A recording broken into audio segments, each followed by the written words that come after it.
Aloha, everyone. My name is Julia Finn, and my field experience site was the Center for Natural Healing. My supervisors were Dr. Diana Joy Offstraff and Anya Tomchek.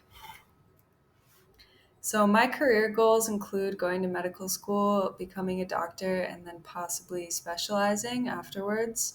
All of this to make a difference in people's lives as far as their health is concerned. And I know that this sounds cliche, but I really do just want to learn as much as I possibly can and get as much training as possible so that I can be as effective as possible in every patient's life that I come across. So that includes education, training, and continual learning throughout my entire career and my entire life. Another career goal is to be a part of that education. So, educating the public, educating young people, and educating other professionals on how to be healthy and how to live a life that prevents disease.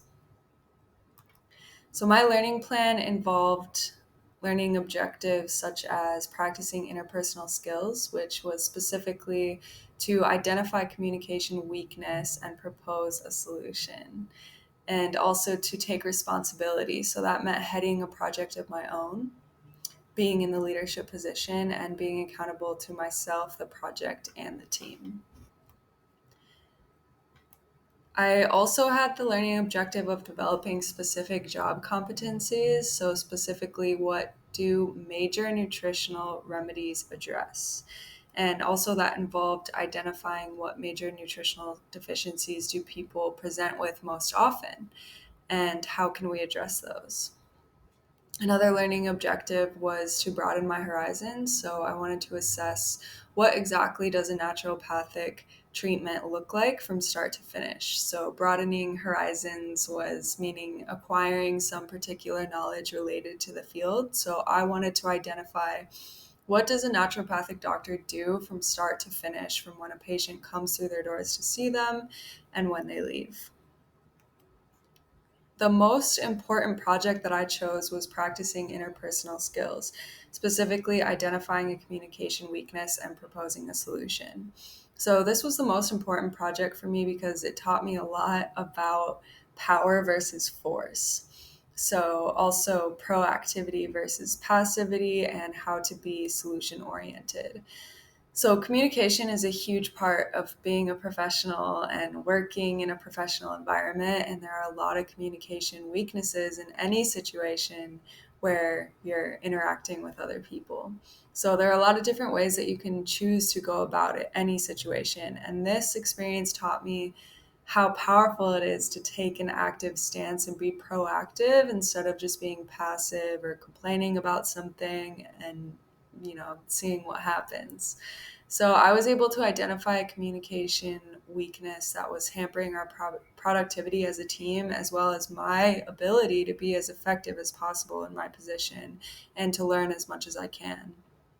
So I learned a lot about how can I be powerful without trying to force anything, because you can't force anybody to act a certain way. You can't force anything to change. You can't force a situation to go your way, but you can empower yourself to change your own mindset or shift the way that you're approaching the situation. So, the way that I empowered myself to use power instead of force was to identify the root cause. So I tried to figure out what exactly is going wrong in this communication style in this office, and then what can I do about it? So I applied knowledge that I was gaining from the communications course that I was taking concurrently and was able to identify the weakness and then propose a viable solution that was successful and effective.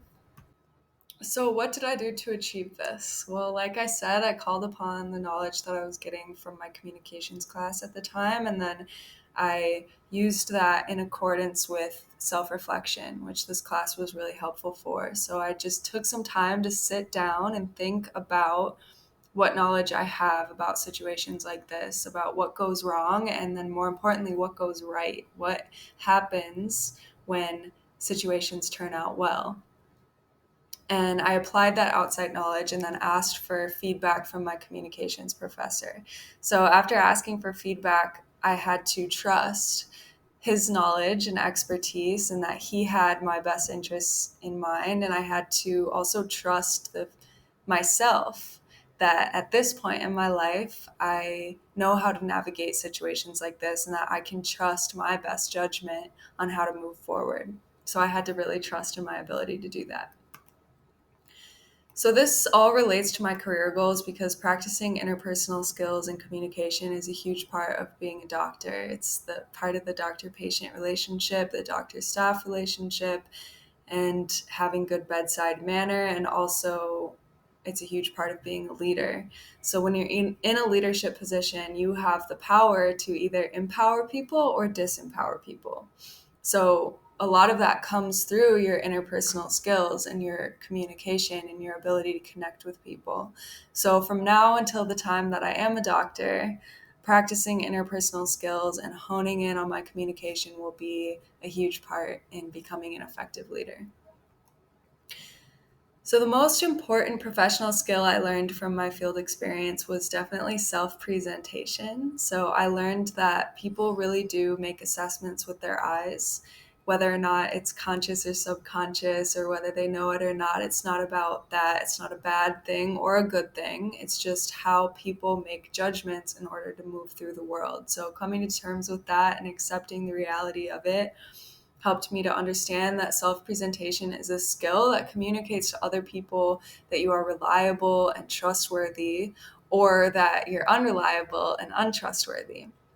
So it's something that can't be taken too lightly and will be something to continuously hone in on as I move forward.